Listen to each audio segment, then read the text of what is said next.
Good morning, good morning. I would just like to announce that in approximately 5 minutes, we're going to have something very exceptional happen in the village, and that we're going to have a flyover.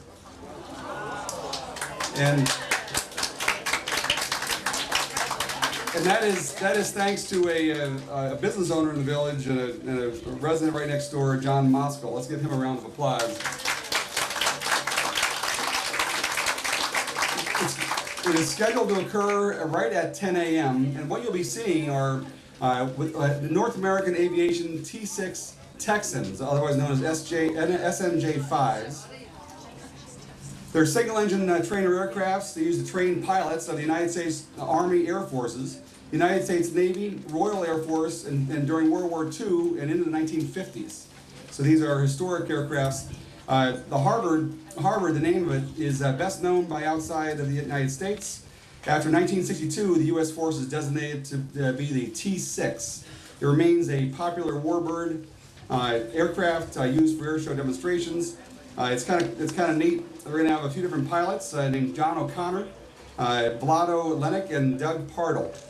The pilots today are all accomplished pilots with experience in Grumman Bearcats, Mustangs, and the T-6. And many other warbirds, and they hold commercial pilot's licenses as well as thousands of hours in procession, formation, flying, training, and airshow experience. So for the next 5 minutes, I'm sure somebody may announce when we actually see it, but in 5 minutes, be looking for it, and I'll be back.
I would invite you all to sit down now, take your seats if you can, and also to quiet your cell phones for the next hour.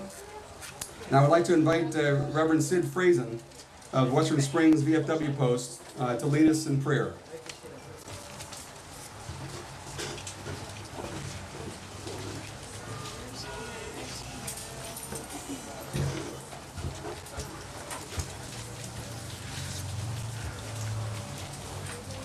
And we pray. Lord God of hosts, as we celebrate another Armed Forces Day, we ask your blessing upon our gathering and implore you to stretch out your almighty arm to strengthen and protect all those who serve in the armed forces of our nation. Give them courage, give them loyalty, and if they are in harm's way, keep them safe until you return them home to their loved ones and friends. Dear Lord, as our armed forces defend us from enemies without, so also our law enforcement officers, firefighters, and EMTs protect us from enemies within. Bless them also with your love and strength, that they and our armed forces may serve with integrity and with honor through Jesus Christ our Lord. Amen.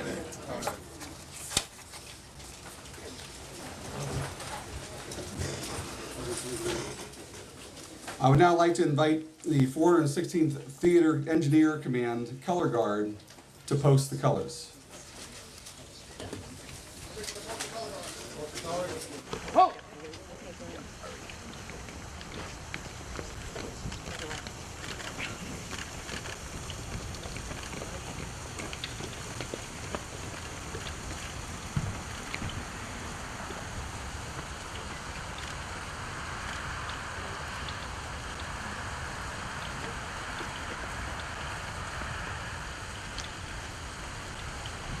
unquoted.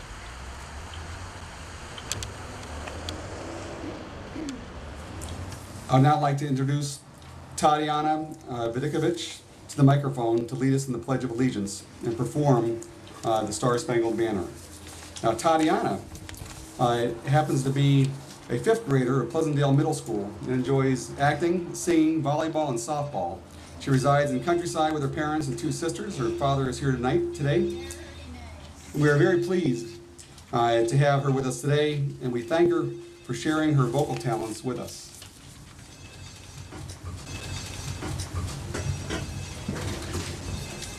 I pledge allegiance to the flag of the United States of America and to the republic for which it stands, one nation, under God, indivisible, with liberty and justice for all.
I'd like to thank Tatiana again for her performance and say we're going to hear from her later in the ceremony.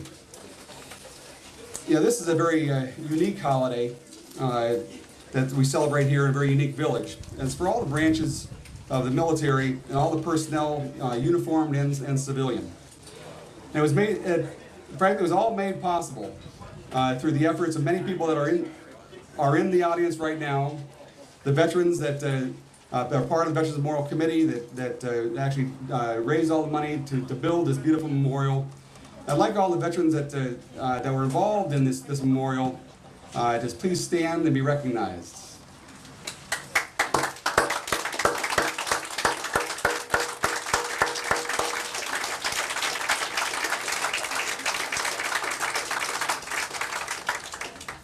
You know, during the interview, we might have seen in the doings, Jack Shows, our committee chairman, was quoted as saying, you know, it's a very unique holiday because it's the only one that really celebrates all those involved in the military that are living today. And I think he said it's a rare opportunity to mark the seldom recognized holiday to celebrate those still living, he said. Well, I think the Secretary of Defense heard his quote and wanted to expand a little bit. And as of yesterday, the Secretary said, Armed Forces Day is an opportunity for all Americans to express their gratitude to service members, military families, and veterans who keep this nation strong and safe. To all our soldiers, sailors, airmen, Marines, and Coast Guardsmen, take pride not only on Armed Forces Day, in the uniform that you wear and the patriotic duty that you perform. You are striving to make a difference in leading purposeful lives. To the husbands, wives, sons, daughters, and loved ones of our service members, Armed Forces Day is also a day to recognize the considerable sacrifices that you make every day. To our nation's veterans, thank you for the service you gave to this country and for the support that you give our men and women carrying on your legacy today. I'd like to now introduce Len Ruzak, who was a key person in this memorial and in today's functions, to introduce all the members.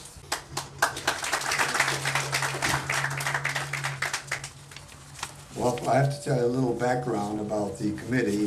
This committee was formed June 24th, 2001. And the dedication of this memorial was on June 26, 2010. We have one original member of that committee, which is Jack Schaus. Jack, we want to stand up? He is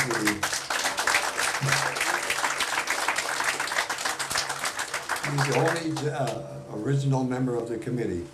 The other committee's members that we have is Cody Kern. Can you stand up?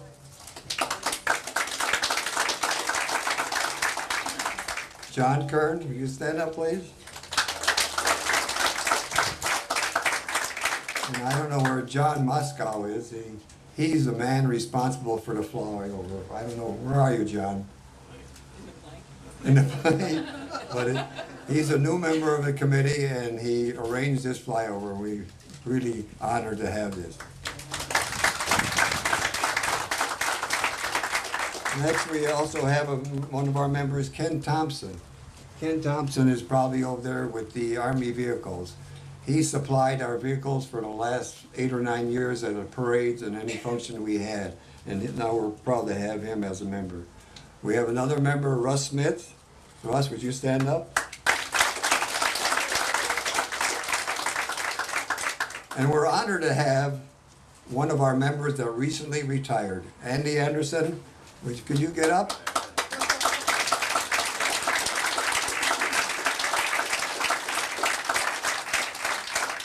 Andy served as secretary for the committee for many years, and we really appreciate it. He didn't resign, he retired at a young age of 91, I believe.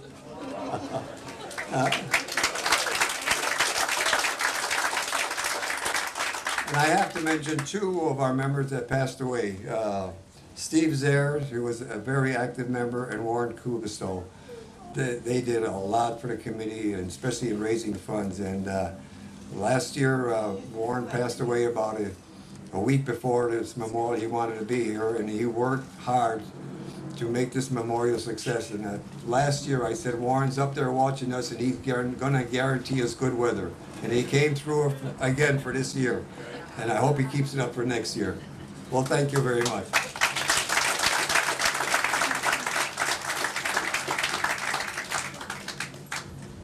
I would now like to introduce Robert McKiska for about 5 minutes. Robert?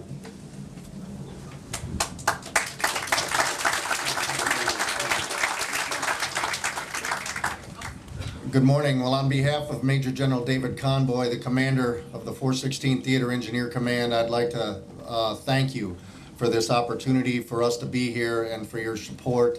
For those of you who may not know, just down the road a little bit in Darien next to Argonne Labs is a division level theater engineer command. And what that means is that we have a 2-star general, and we are in charge of about 12,000 Army Reserve soldiers and civilians in 27 states and 127 Army Reserve centers, everything north of the Ohio River and west of the Mississippi. So we have a pretty good sized footprint. We have soldiers who are currently serving in Afghanistan.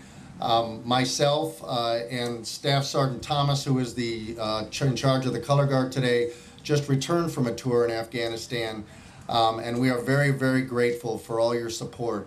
I actually wear 2 hats for the Army. I'm a civilian who works for the Theater Engineer Command, and I'm in charge of all physical security for our command. As well as in the uniform as a reserve engineer officer, I am the headquarters company commander, so I have command responsibility for all the senior civilians who comprise our headquarters there. I can tell you honestly that having served in Afghanistan and coming back here, it is a true honor to be with you and to serve people like you. I can tell you that without a doubt, and I'm being truthfully honest with you, the best and the brightest that our country has to offer are wearing the uniform and serving today.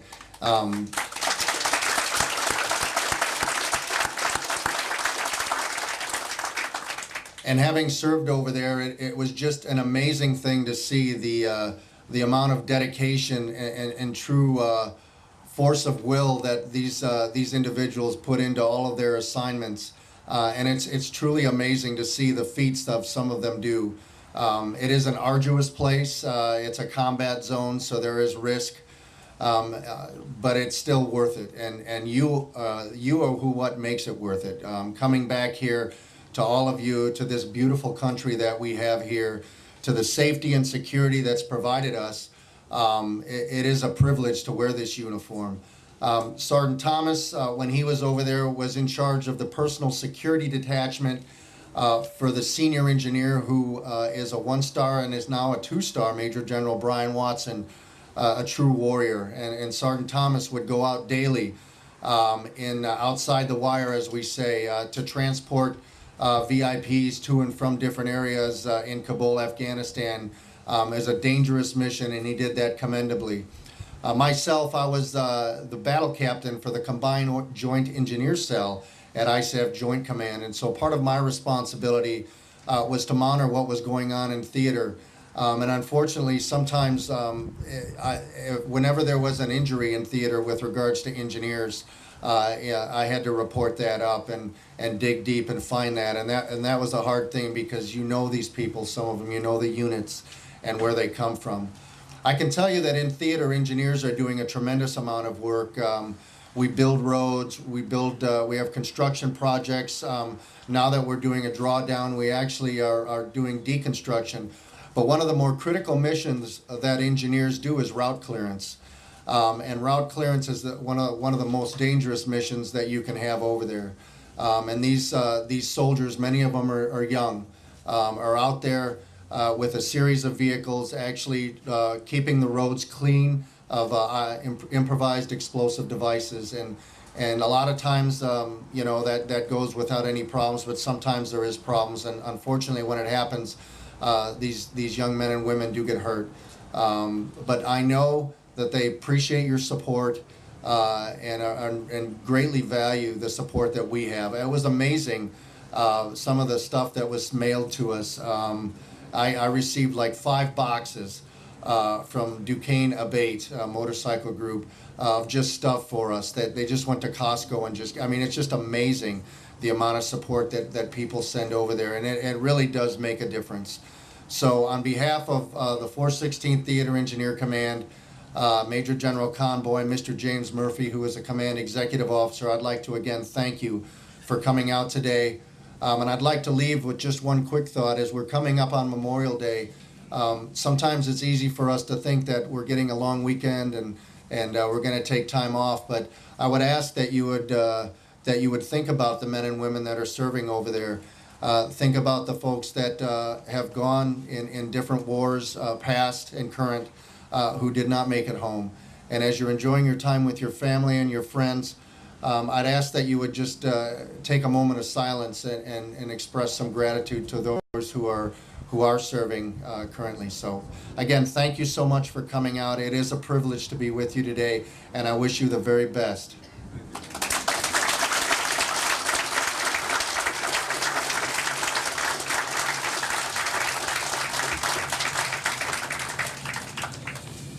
Thank you, Robert, for sharing those details with us. I'm still shocked to know that you're located in Darien and responsible for everything that's north of the Ohio River and west of the Mississippi.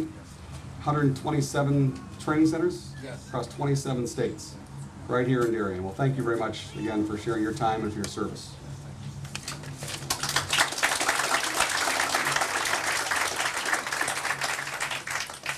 Now I would like to introduce the West Suburban Conference Band. It's led by Ron Jacola, who will play the service medley.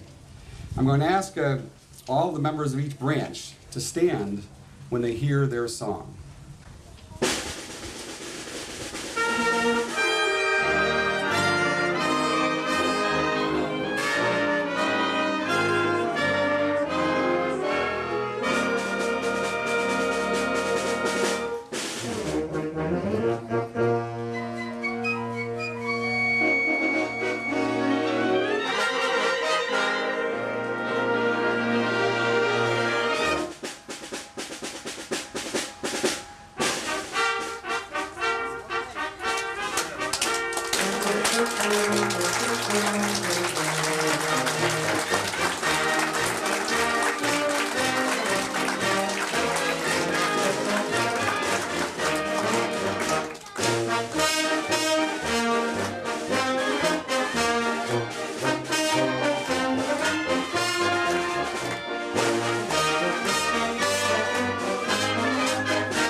brings tears to your eyes. I want to thank the band for playing that, and for the soldiers once again for their service. They're just amazing what you do and continue to do for our country. So, I would like to introduce our keynote speaker today. Just had the pleasure of meeting her earlier. It's Colonel Jill Morgenthaler. She is a woman leader with many firsts. She was one of the first women to enter ROTC and to train as equal with men. She was the first woman company commander in the Security Agency Group Korea. She was the first woman battalion commander in the 88th Command, and she was the first woman brigade commander in the 84th Division, commanding hundreds of soldiers across 6 states. And most recently, Jill was the first woman to head Homeland Security for the state of Illinois, and she's also the first woman to be our keynote speaker.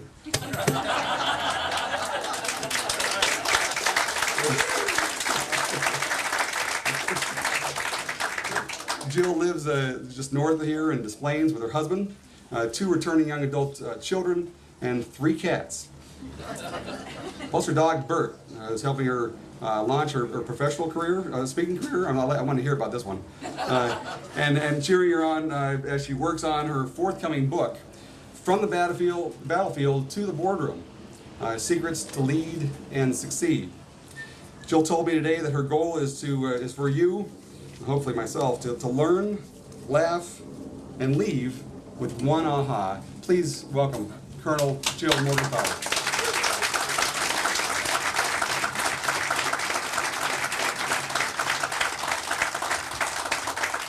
Hooah! So for you civilians here today, a lot of people ask me, what does hooah, or if you're a Marine, hoorah, mean? If it's asked with a question, hooah means, do you understand? If it's answered, hooah means, I agree, I'm with you. So, hooah, hooah. And first of all, I do want to apologize to the band. Sorry about my butt. Okay, that's out of the way. There was a story I wasn't going to share with you because it makes me very emotional. But then I had a wonderful thing happen to me over at Starbucks here in Burr Ridge this morning and realized I had to share that story with you. I was sitting at Starbucks having a coffee that a gentleman anonymously bought for me. I realized I should wear my uniform a lot more often then. But one grandmother brought her granddaughter up to me, and she taught her to thank me. And I thought, good job, Grandma. And it reminded me, when I joined the military back in 1972, the Vietnam War was going on. And military people were not heroes. People were burning flags. People were refusing to stand up for the flag. And so when I entered, especially as a woman, I was definitely a misfit. And that was okay with me. I wanted to save lives and bring freedoms, but I was a misfit. 9/11 happened. The day after 9/11, I called my unit in, put them on orders. We were just a school brigade. You know, we taught. We didn't have weapons. We didn't have anything to fight terrorism. But I brought them up. I brought them on orders up in Waukegan because on September 12th, we still did not know who the enemy was. And I figured the least we could do was pack supplies, protect buildings, you know, whatever the mission was, we could do it. Well, at the end of the day, I dismissed my soldiers. We still didn't know who the enemy was. And I went back to Des Plaines. I went over to my daughter's elementary school, North Elementary School, and I went inside to pick her up. I'm in my uniform. This is very hard for me to tell you. Those children saw me and came running out in the hall, and they lined up for my autograph. I and we were now heroes. Some of those kids even missed their bus, and I had to drive them home. Hoping Mom and Dad were not upset by who's the stranger in uniform. We are heroes, and fortunately, America gets that now. And to any Vietnam veterans who have served, my apologies to you to how the nation treated you. And thank you for being there for us. Hua.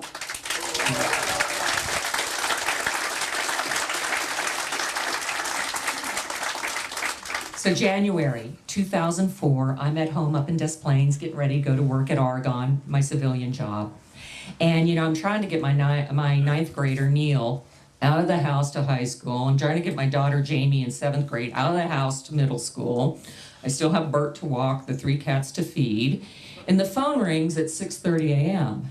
And that's a scary time for the phone to ring. It's like, oh my gosh, what's wrong? On the other end was a colonel at the Pentagon going, Colonel Morgenthaler, we need you again. We need you over in Iraq. Hua. Hua. I thought it was great timing. I was leaving behind 2 teenagers. Good luck, honey. You know, and don't feel too bad for him, by the way. I set a very low bar. I want the 2 kids alive and 3 out of the 4 animals. Hua, hua.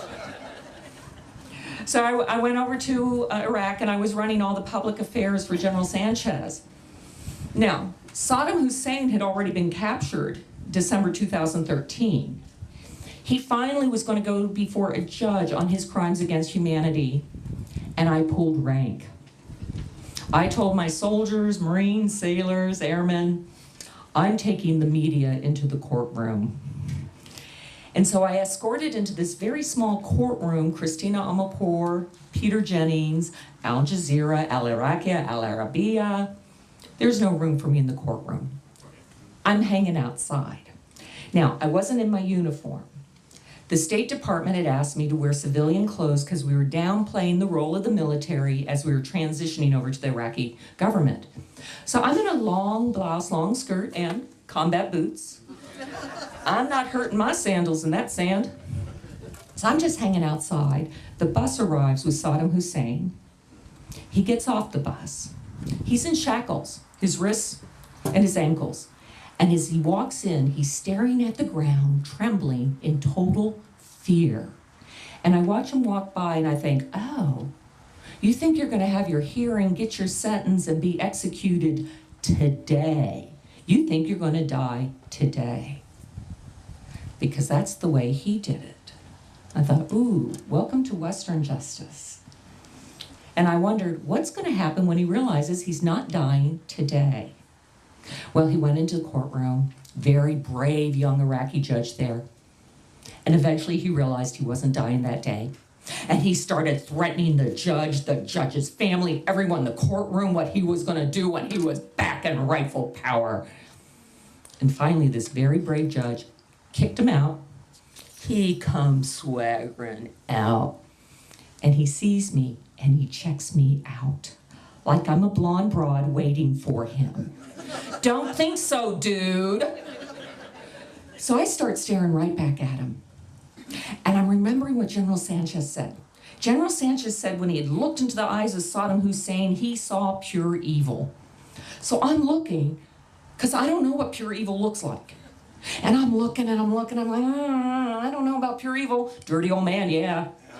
Pure evil, don't know. So we're just staring at each other, both of us. Neither one of us is backing off. And finally, he barks out something in Arabic, and the guards burst out laughing, and they start escorting him back to the bus, and I'm like, whoa, whoa, whoa, whoa. What'd he say? Kill her. Excuse me. I don't think so. Whatever your feelings are, in Iraq, we saved lives and we brought freedoms. And I was very proud that day that he was no longer killing anyone. And I was so proud of the 100,000 young men and women who stood there and provided that let me face down one of the most evil men in the world. So God bless all our soldiers, sailors, Marines, airmen, and Coast Guards. Hua.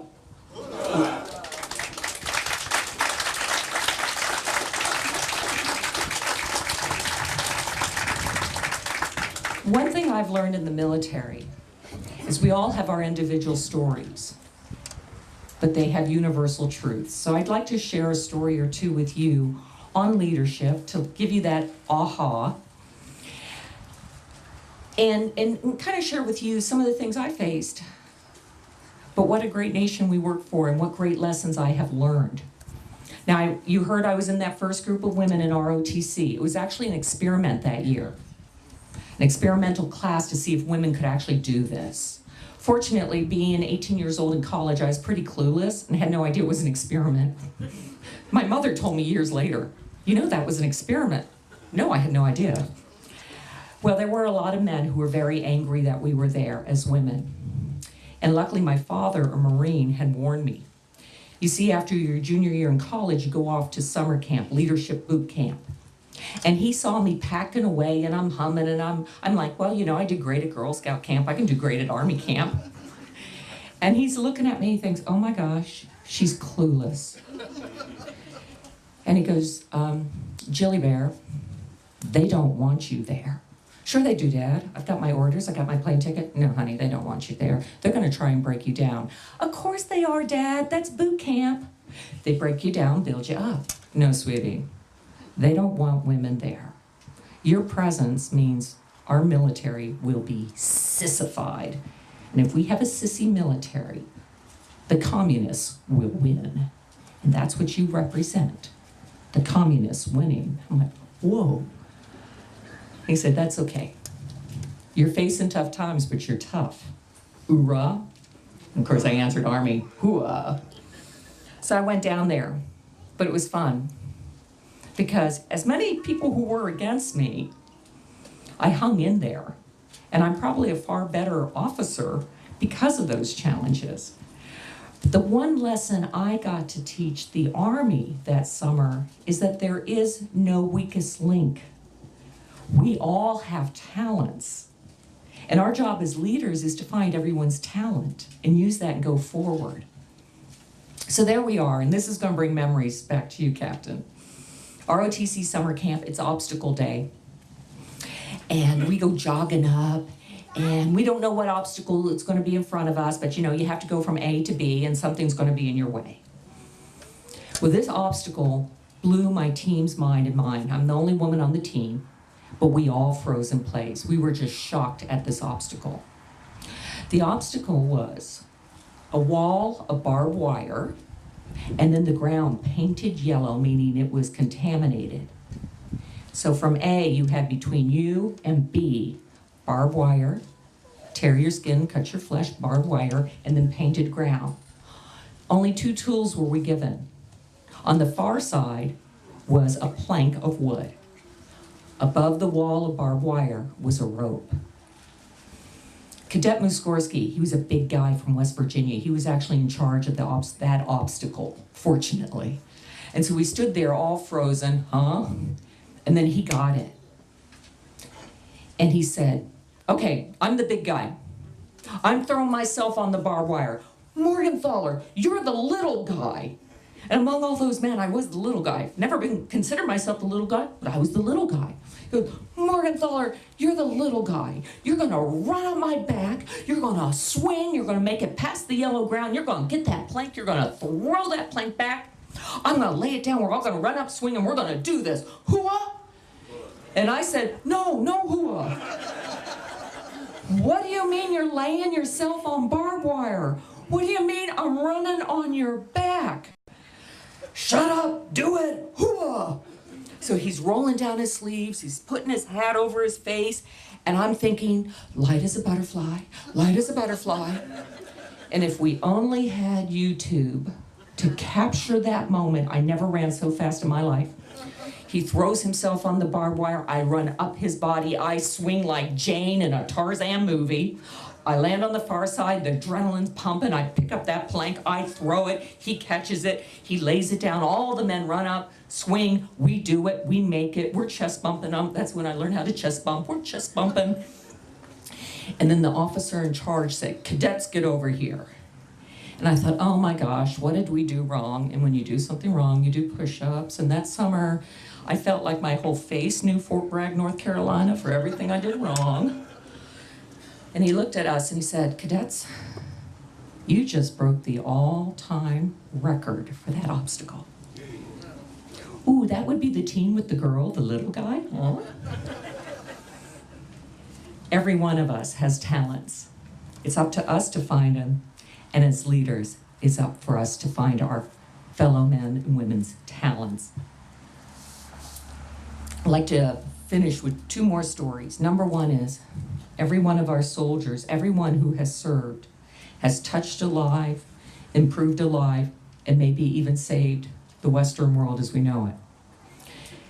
Have you seen the movie Argo? 1980, Iran. I was stationed in Berlin, West Berlin, in 1980. And for our young people, back then, Germany had been divided in half after World War II.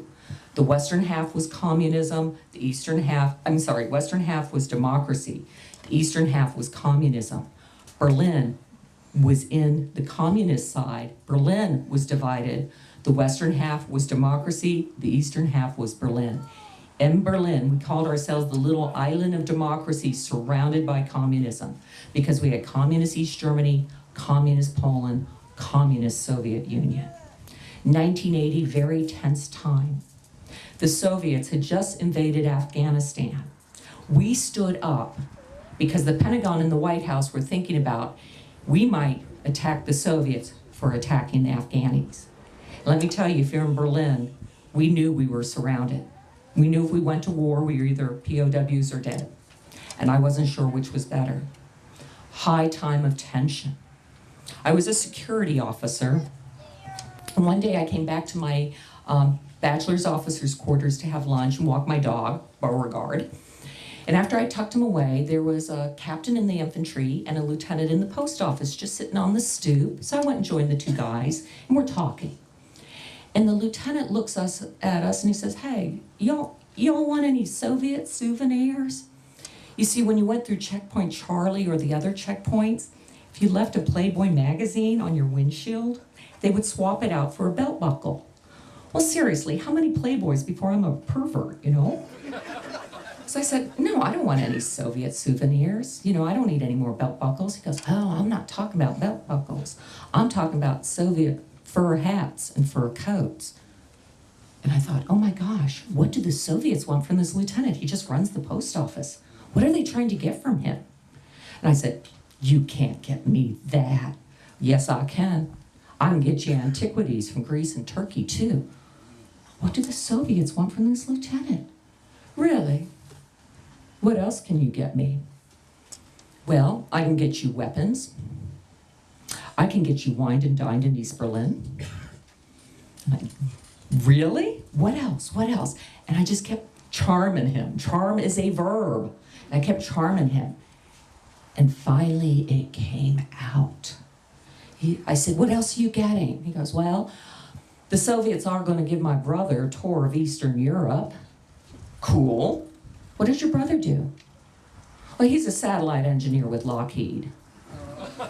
"Bingo. They're going to steal our satellite technology." "Oh, really?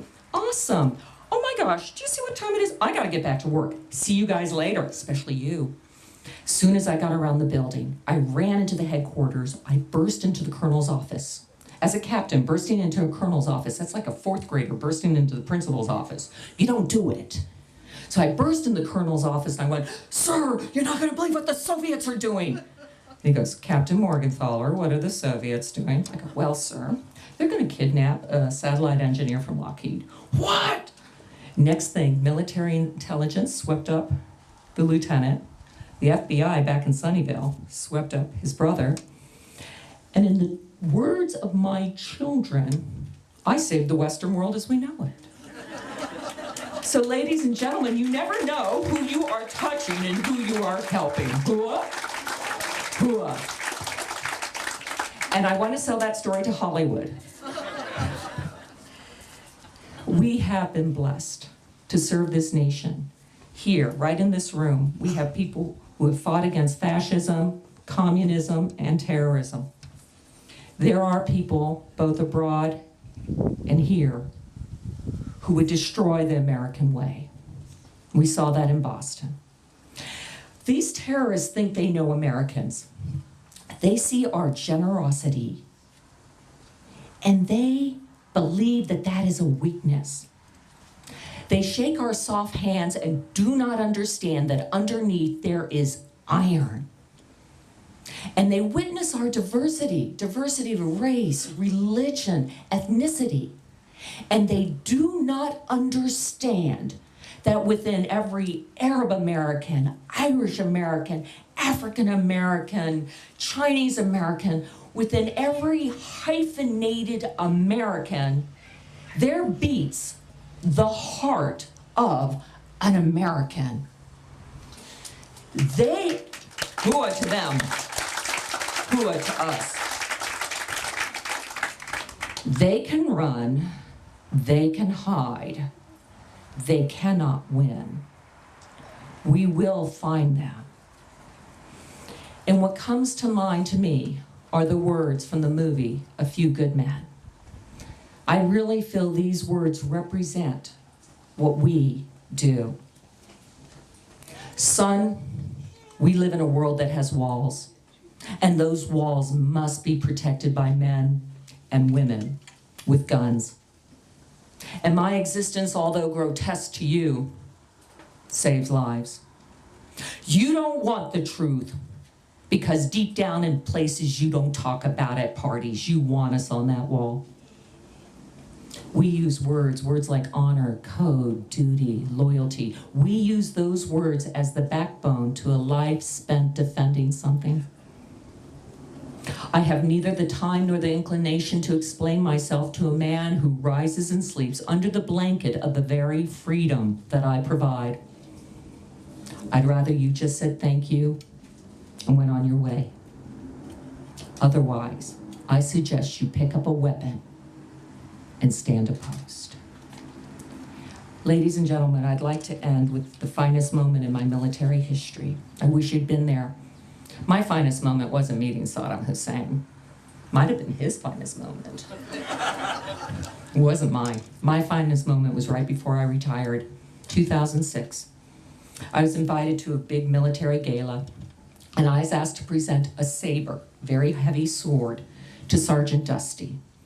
Sergeant Dusty is a soldier here in Illinois, and when he was in Iraq, a terrorist threw a grenade at his soldiers, and he grabbed that grenade, and as he threw it away, it went off, and he lost both his hands.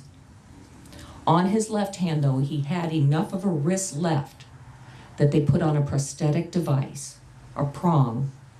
On his right, not enough left, so he wears a little blue satin piece over the stump.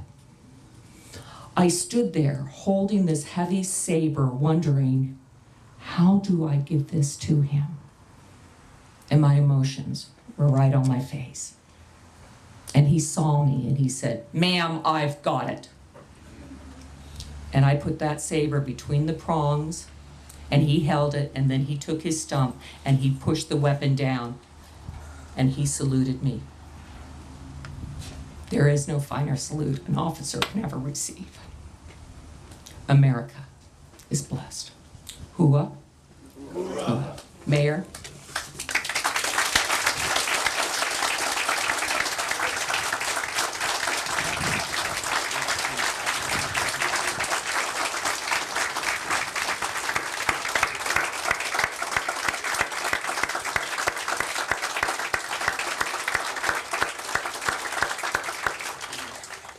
I usually only cry at movies, and but you brought the tears. Colonel, you obviously found your talents, and I want to thank you for fighting pure evil and for being one of our heroes.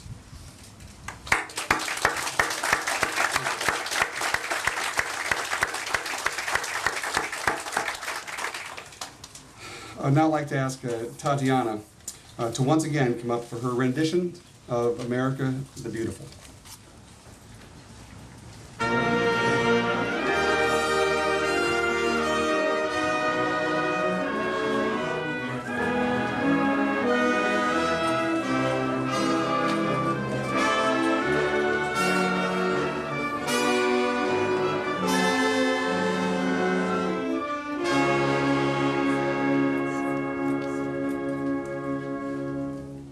Oh, beautiful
You have to give it to Sadiana on that one. It's hard to, I'm sure it's hard to sing, I'm told, with a new band, you know?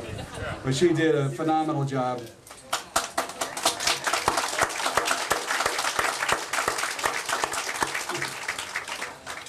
I would now like to invite Trustee Ruzak, that's Len Ruzak, and Jack Schaus, who are actually also committee members. I'm on their committee. And I'm glad. Well, one's my twin. Actually, I don't know if my twin or if Len just didn't get the note. Okay, but if you're in trouble, you'll send me out with this. Yes. Well, I'd like you to come up and present the first inaugural Patriot Award. Thank you very much. Please.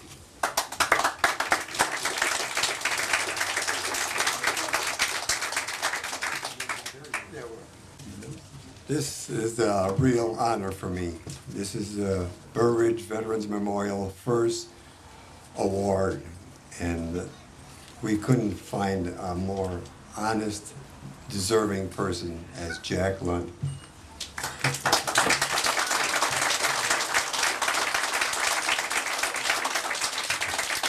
He demonstrated outstanding support for his country, and he's continually serving the military. And there was no question about it when we reviewed the application. No question of doubt, he was the choice. And Jack will tell us a little bit about Mr. Lund before we give him the award.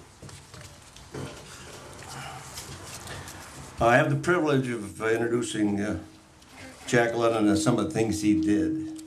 And pay attention to the longevity of the things he did.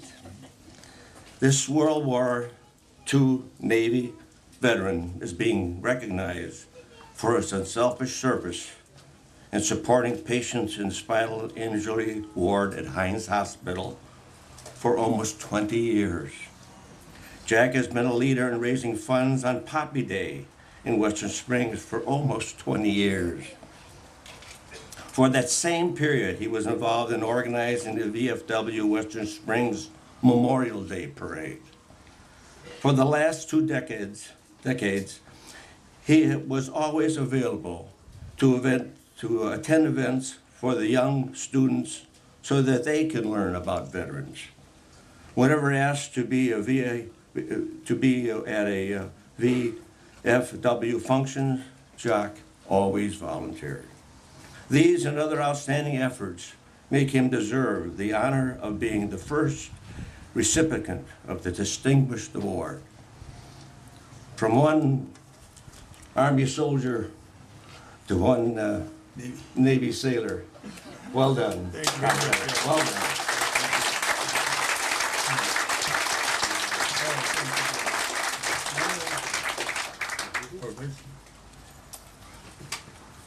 This state's Burr Ridge Patriotic Award presented to Jack Lund in recognition of your unselfish service to United States veterans, May 18th, 2013. And a plaque will be placed on a larger plaque in the Village Hall for those of recipients.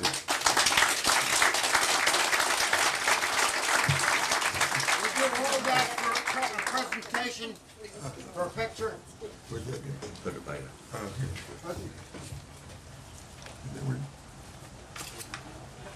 Thank you. I just want to say one more thing. It's the Jack Lunds in this country that makes this country so great.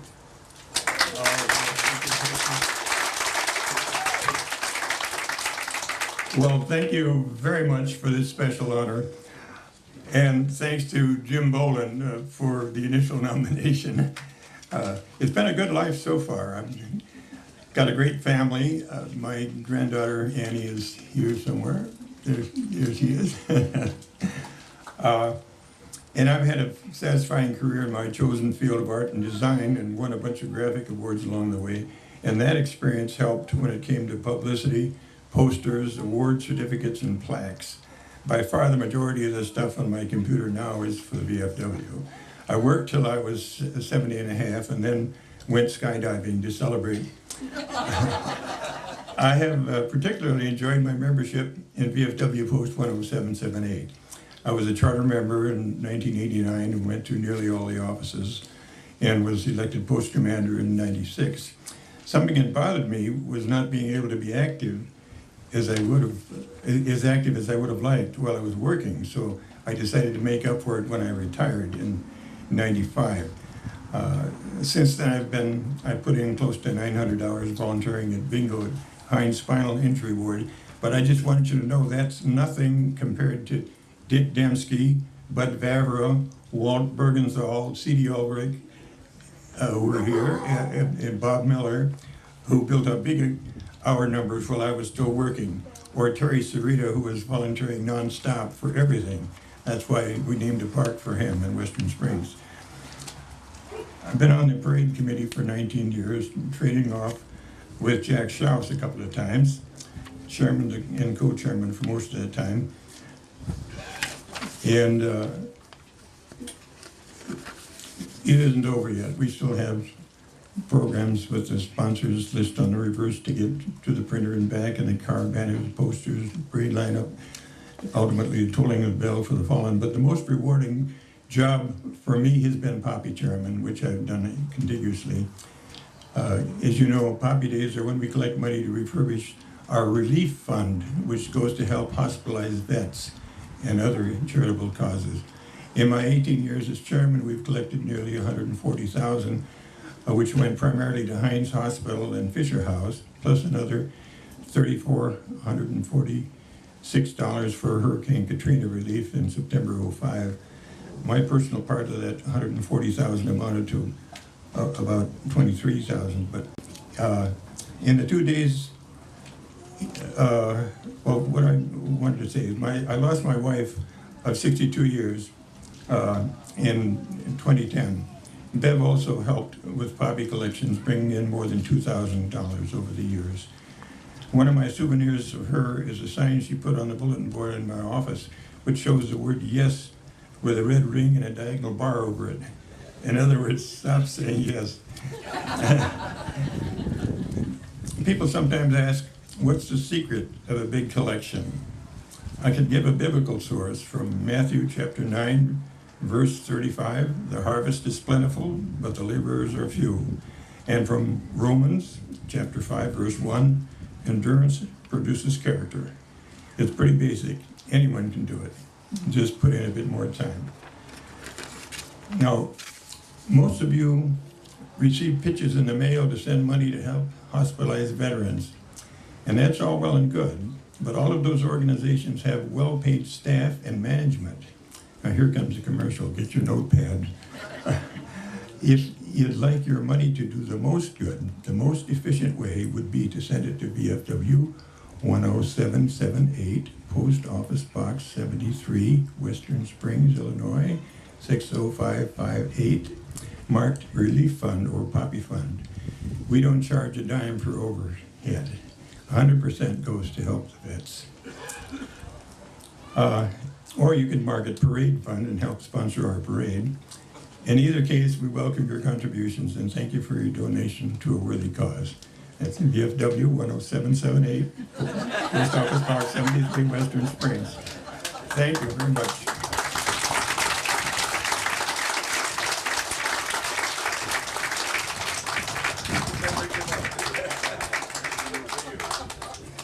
Did you get that VFW posted?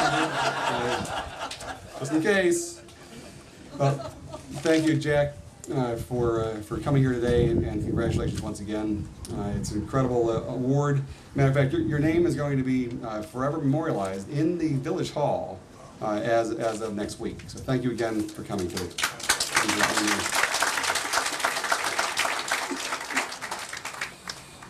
I would now like to invite back the Reverend Friesen to come up for the benediction. That was a very good commercial. Excellent work. I'm going to ask you to step back in time with me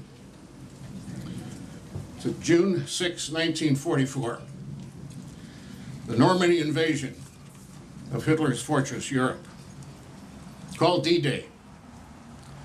On that day, at 2200 hours Eastern Wartime, President Franklin Roosevelt, on radio, led the nation in prayer. And that's going to be my prayer this afternoon. Colonel, you're going to have to wait through because you know who that would include, and it wasn't women. Roosevelt prayed, Almighty God, our sons, pride of our nation, this day have set upon a mighty endeavor. Lead them straight and true. Give strength to their arms, stoutness to their hearts, steadfastness in their faith. These men are lightly drawn from the way of peace. They fight not for the lust of conquest, they fight to end conquest. They fight to liberate. They yearn, but for the end of battle, for their return to the haven of hope. Some will never return. Embrace these, Father, and receive them, thy heroic servants, into thy kingdom. And, O Lord, give us faith, faith in thee, faith in our sons, faith in each other. Thy will be done, Almighty God. Amen. Amen. We've continued that kind of prayer from that day to this. It's changed a little. Now it's sons and daughters, men and women. But the prayer still holds, and the prayer is still powerful because it's addressed to the God who's promised to love us, promised to help us, promised to strengthen us. And so just to that prayer, I add, Amen indeed. God bless the men and women, the sons and daughters who in our armed forces serve today and those who've served in the past. God bless them. God bless their families. God bless America.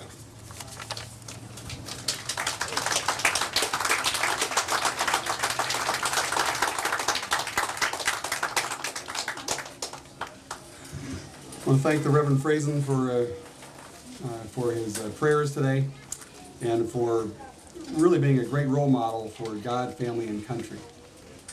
Thank you, Reverend. Well, I want to thank everyone for coming here today. It's the third such event, but it's certainly the largest, and it was only made possible first off by the Veterans Memorial, veterans that were involved in building this Veterans Memorial. Many of them are here today, as I mentioned, and donations can be accepted at the Burr Ridge Veterans Memorial, 7660 South County Line Road.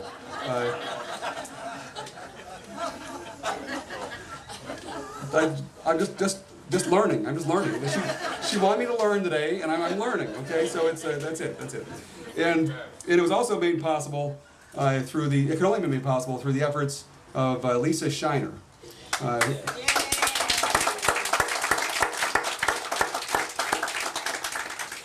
And her staff, and it's not just her staff, it's everybody in the Village Hall, because it's really a team sport in there when it comes to any such events. It really is amazing to see how this came together. And I'd also like to do a shout out for Mars. Now I'm not going crazy. Okay, I'm talking Mars Chocolate over there on 79th Street. They donated 250 or 300 Dub bars and Snicker ice cream bars. Matter of fact, all of them made right here in Burr Ridge. So I think that's something for us to all do and be proud of. But we have Miss Dawn Fenton from Mars here today also. Let's give her a round of applause.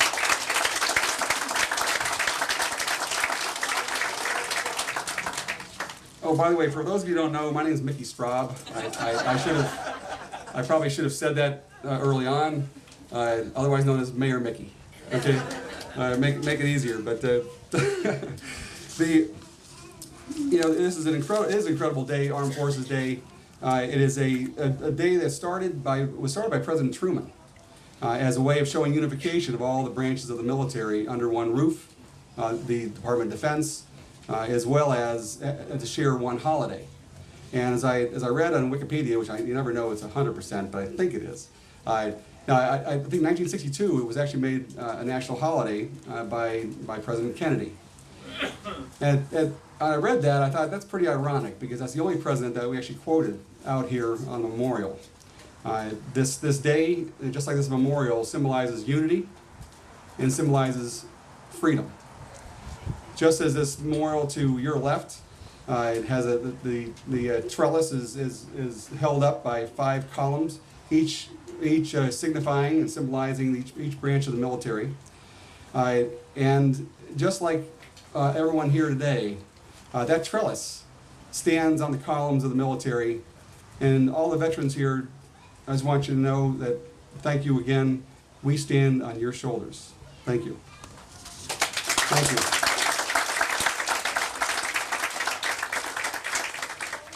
And I'll invite the color guard to retire the colors, and after which you'll be having refreshments in the back, water, ice cream, etc.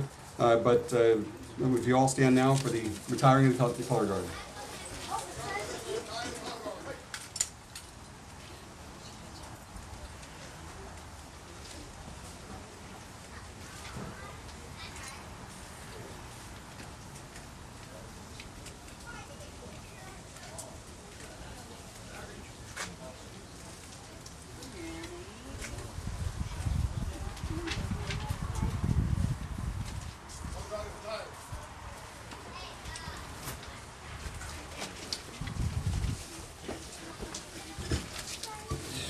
One final announcement, we are having on Memorial Day, May 27th, a 15-minute memorial ceremony held right here at the memorial.